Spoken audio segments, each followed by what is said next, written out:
6월 2일 오늘 만나 성경 말씀은 역대상 2장 1절에서 4절까지의 말씀입니다. 이스라엘의 아들은 르우벤과 시므온과 레위와 유다와 이사갈과 스불론과 단과 요셉과 베냐민과 납달리와 갓과 아셀이다. 유다의 아들은 에르와 오난과 셀라이며 이 셋은 가나안 사람 수아의 딸과 유다 사이에서 태어난 아들이다. 유다의 맏아들 에르는 주님께서 보시기에 악하였으므로 주님께서 그를 죽이셨다. 유다의 며느리 다말과 유다 사이에서는 베레스와 세라가 태어났다. 유다의 아들은 모두 5이다. 아멘. 오늘 만나로 만나주시는 하나님을 기대합니다. 역대상 전반부의 9장에는 방대한 분량으로 족보가 나열되어 있습니다.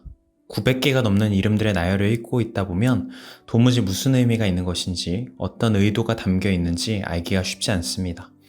그래서 성경 통독을 하게 될 때 자주 통으로 건너뛰거나 아니면 아무 생각 없이 건조하게 읽는 부분이기도 하죠.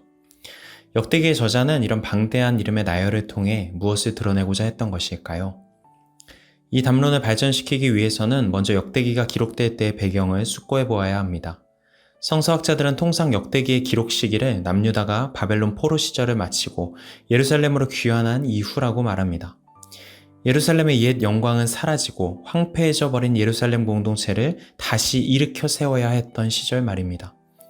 역대기는 이런 상황 속에서 지나온 시간을 회고하고 다윗 왕조로 대표되는 남유다의 역사를 돌아보면서 하나님이 자신의 백성들을 버리지 않으시고 어떻게 특별하게 관계 맺어 오셨는지를 기억하기 위해서 쓰인 책이라고 볼 수 있습니다. 그 작업의 일환으로 저자는 가장 먼저 민족 전체가 함께 기억하는 이름들을 나열합니다. 상당히 방대한 분량을 통해서 역사 그 자체인 이름들을 기록하여 함께 읽게 하는 것이죠. 선조들의 이름들을 나열할 때 이 이름들은 공통의 기억을 불러일으키는 기능을 합니다. 어떤 기억일까요? 기나긴 역사의 굴곡 동안 신실하게 함께 하셨던 우리 조상들의 역사 속에서 함께 하셨던 신실하신 하나님에 대한 기억입니다. 바벨론 포로라는 파괴적인 경험이 민족 전체에 남긴 상흔은 상당히 깊었을 것입니다. 그때 절망감, 수치심, 불안함 등의 감정들이 마음에 누적되어 다른 것들을 바라보는 시야가 망가졌을 수도 있죠. 역대기 저자는 그런 순간의 족보를 통해서 긴 호흡으로 역사 속에 함께 하신 하나님을 떠올리며 지금 자신들이 느끼는 파괴적인 감정과 절망의 느낌을 상대화시킨 것입니다.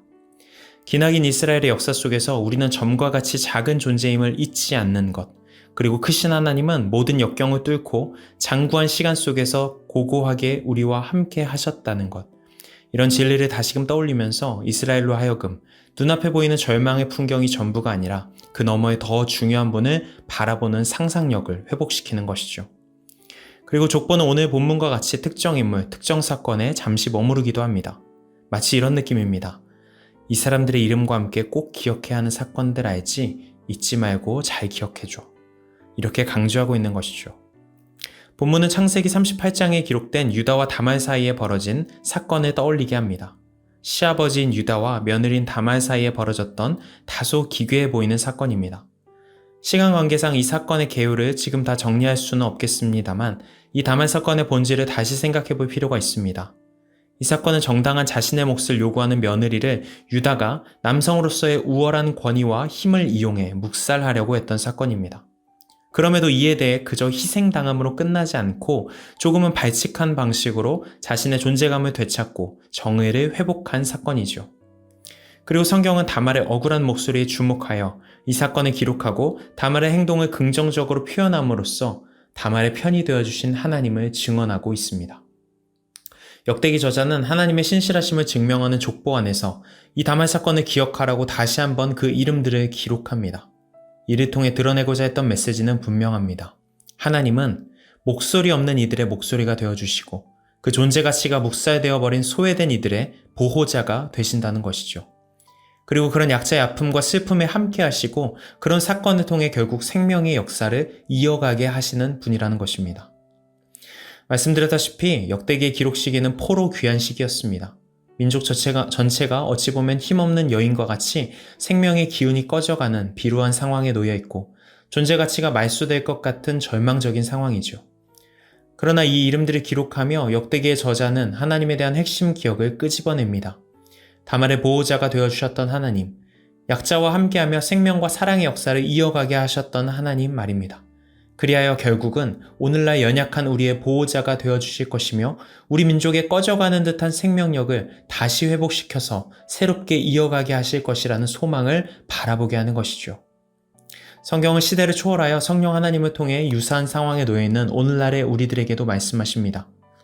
눈앞에 닥쳐오는 문제와 두려움의 풍경이 전부인 것처럼 살아가는 우리들에게 긴 역사 속에서 신실하게 일하시는 하나님을 기억하라고, 그리고 약자와 소외된 자, 다양한 억압과 고통 속에서 생명의 기운이 꺼져가는 모든 자들을 결국 회복시키시고 의로운 도구로 사용하시는 하나님을 소망하라고 말입니다. 사랑하는 성도 여러분, 그런 하나님을 기억하시고 소망함으로 시작하는 복된 한 주간의 걸음 되시기를 축복합니다. 기도하시겠습니다. 하나님, 우리에게 하나님을 긴 호흡으로 바라볼 수 있는 믿음의 상상력을 회복시켜 주십시오.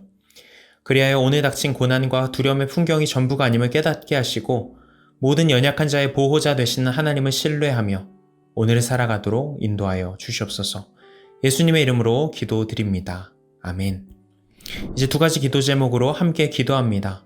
첫 번째로 오늘의 말씀을 따라 기도하겠습니다. 신실하고 크신 하나님, 연약한 자를 보호하시는 하나님을 바라볼 수 있는 믿음의 상상력을 회복시켜 주시옵소서. 두 번째로 해외 선교사님들을 위해 기도하겠습니다.